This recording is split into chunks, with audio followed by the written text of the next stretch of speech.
when Paul D was the athletic director in Miami years ago, there were discussions that I was involved in and friends of mine were involved in saying, Paul, you really got to start building some facilities and you have to start stepping up. And he said, no, we don't have to do that. We're Miami. And this was when they were at their Yeah. height.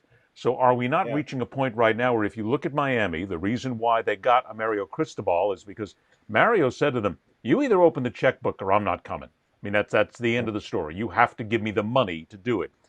You mentioned, and we mentioned Nebraska, old time school, Oklahoma too. Look, we all remember when it was Nebraska and Oklahoma who were making the trip to the Orange Bowl. Those trips were booked 10 years in advance because they were always there.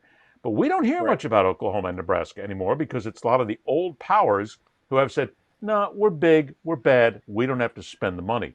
Nonsense. I mean, if you want to Not be that one they of let those us, remaining programs, you got to open up every facet of every bank account you got.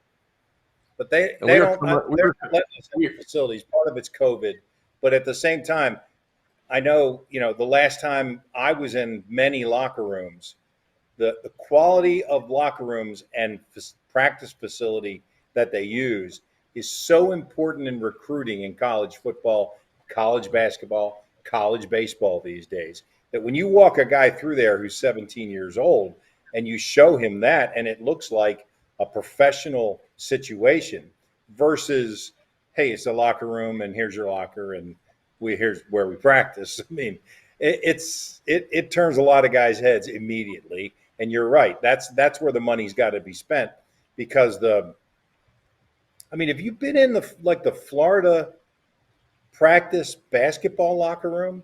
I have only seen I mean, pictures, but everything I've seen from Florida, it's a palace. yeah, and and they need to do that in football if they want to compete. I mean, the amount of money that Alabama and Georgia are spending in order to take those elite recruits and put them, in either red and black or crimson and white. That's where if you want to compete in that league, that's where you got to spend your money.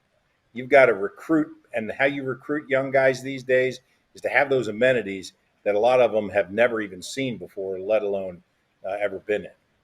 Then isn't what we're talking about here is instead of calling it the NCAA, let's call it the National Collegiate Football League. Let's stop with the nonsense here because what is now, and Joey, I know that you mentioned this as well, and we've all kind of talked about this, that what we have here is a pro league, and it has to be treated as a pro league. And there's only going to be so many that will survive at the end of the day. And you got to spend the money. If you don't spend the money, you're DOA in college football these days.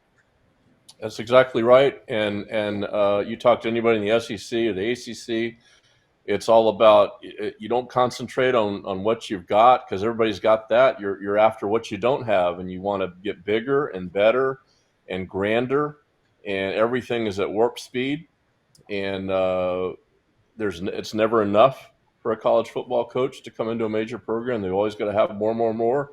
I mean, you are backwards if you don't have an indoor facility.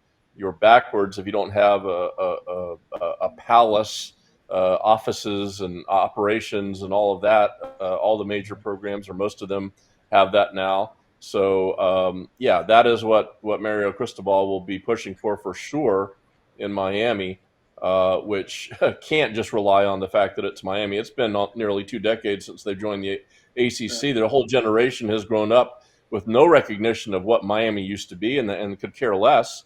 So it's a new dawn, and Miami's got to start sprinting to catch up with everybody else. Well, it's Yeah. no, go ahead, George. You I got was going to say too that this all comes down to it's an arms race. Wherever you turn around, yeah. you've got to either spend the big bucks or you're just left in the dust. And for some of these schools like Miami, they don't have they've got some money, but they don't have that deep influential pocket booster and fan base, and it's I'm a not so sure struggle. about that. I'm not so sure. Yeah, but or maybe they're just cheap and they didn't want to spend the money yet. But Yes, in that's any it. case, yeah. In any case, there's a struggle that goes back to what we've talked about. That at some point, there's a line of demarcation between the big boys and those that want to go out and have fun and make it almost like a recreational program for college football. But you either sign up for the big time, or you know what, you get left in the dust.